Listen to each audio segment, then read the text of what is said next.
Alors voilà, je me trouve sur la place d'Aligre, dans le 12e. Alors il pleut, c'est sûr, mais c'est une place très très sympathique, très très vivante. Et je voulais vous parler donc de la boucherie végétarienne de Philippe Comte, donc qui se trouve au 10 place d'Aligre. Donc là voilà. Alors il pleut évidemment, donc c'est pas... Je suis toute mouillée. Donc voilà. On rentre. Bonjour Philippe. Bonjour Alors Philippe, Isabelle. vous êtes le propriétaire, vous êtes... C'est cela, co-gérant de la boucherie végétarienne. Voilà. Alors donc, vous allez me dire pourquoi vous êtes végétarien. On va fermer la porte parce qu'il fait un peu... Alors, je vais vous surprendre. Je Autant- suppose que vous l'êtes. Eh bien, puisque- je vais vous surprendre. Mon associée, Isabelle, est végétarienne. Ouais. Moi-même, je ne suis pas strictement végétarien, je suis ce que l'on appelle Un flexitarien. flexitarien, tout Ah à fait. oui. C'est-à-dire je qu'avant, connais. avant, je mangeais de la viande tous les jours. Mhm. Et depuis quelques années, j'ai décidé de réduire ma Ouais. consommation de viande très fortement. Je mange de la viande une fois tous les 10 jours ou tous les 15 jours. Et entre-temps, eh bien, j'essaye de remplacer la viande par toute autre solution. D'accord. Alors, le terme flexitarien, c'est nouveau parce qu'ils inventent des noms tout nouveaux à chaque fois. Oui, c'est pas- un néologisme. Oui, bien Voilà. sûr, on est obligé d'inventer de nouveaux mots puisqu'il Mhm. existe de nouveaux comportements. Oui, évidemment. Alors, vous proposez donc une alternative aux produits carnés. Pourquoi? Est-ce que c'est pour diverses raisons? Est-ce que c'est pour la planète? Est-ce que c'est pour les animaux? Est-ce que c'est pour la santé? Alors, toutes ces raisons, bien sûr, je vais les reprendre une par une. D'abord, bien entendu, pour la planète.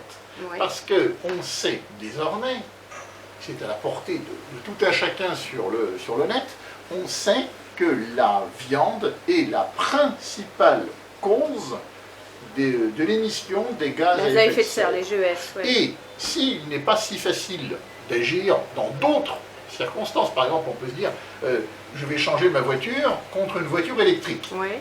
Mais on ne va pas la changer tout de suite, sa voiture. On va la changer dans 2 ans, dans 3 ans. Alors que l'on peut changer du jour au lendemain sa consommation de produits carnés vers des substituts de viande qui donneront l'illusion de continuer d'en manger. Mhm. Donc il n'y aura pas d'effet de manque pour les gens qui sont habitués à la viande.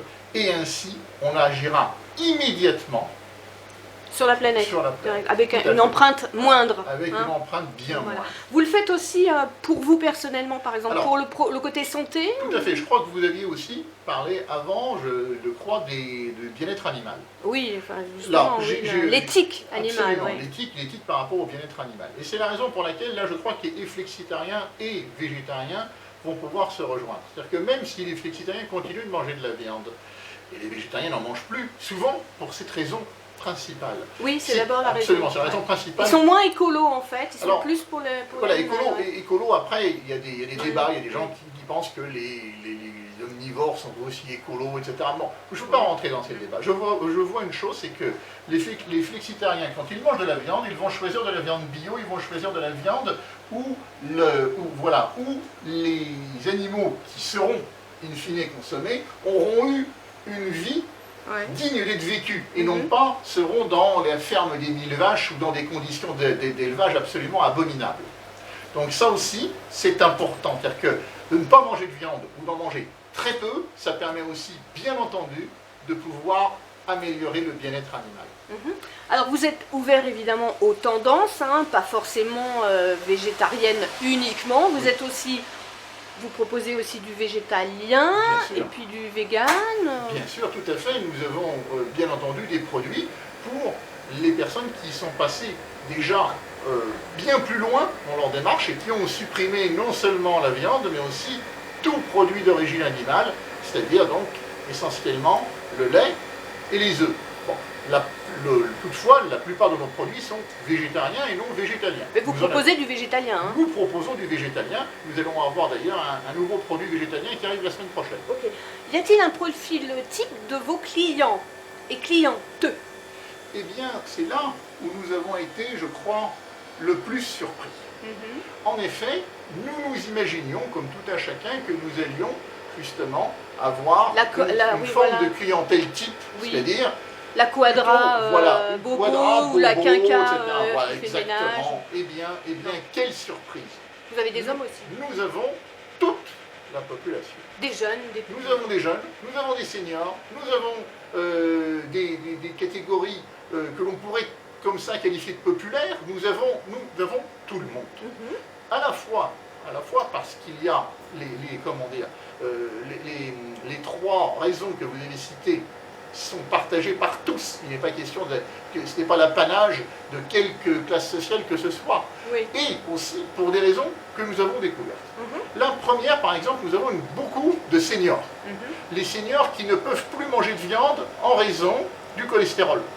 Eh bien, là, ils peuvent réussir à retrouver leurs habitudes de manger de la viande et de ne pas avoir de consommation de cholestérol. Ok.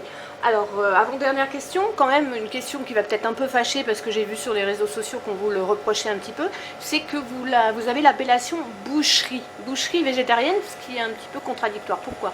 Oui, alors boucherie végétarienne, c'est un oxymore, c'est comme soleil noir. Mais nous avons voulu volontairement interroger, voire choquer, pour bien montrer qu'il existe une alternative à la viande et que nos produits, eh bien, on peut s'y tromper, ressemblent à la viande. Je suis sûre d'ailleurs que vos clients vous posent plein de questions sur ce que vous vendez sur vos étals ou derrière. Bien sûr, voilà. bien sûr, c'est logique de s'enseigner sur les produits. Et je suis sûre que vous prenez beaucoup de plaisir à répondre aussi. C'est normal. Quand on aime ce que l'on fait, il faut pouvoir en parler. Bon, et bien écoutez, votre boucherie végétarienne a bien évidemment son réseau social. Oui, sur Facebook, nous avons la page de la boucherie Et végétarienne. puis sur le net aussi. Alors, nous avons un site qui est un site marchand. Vous pouvez commander des produits et vous faire livrer, pour l'instant, en région parisienne, bientôt dans toute la France. Comment s'appelle le site? Laboucherievégétarienne.com. Ok, ben merci Philippe. Merci beaucoup, Yannick.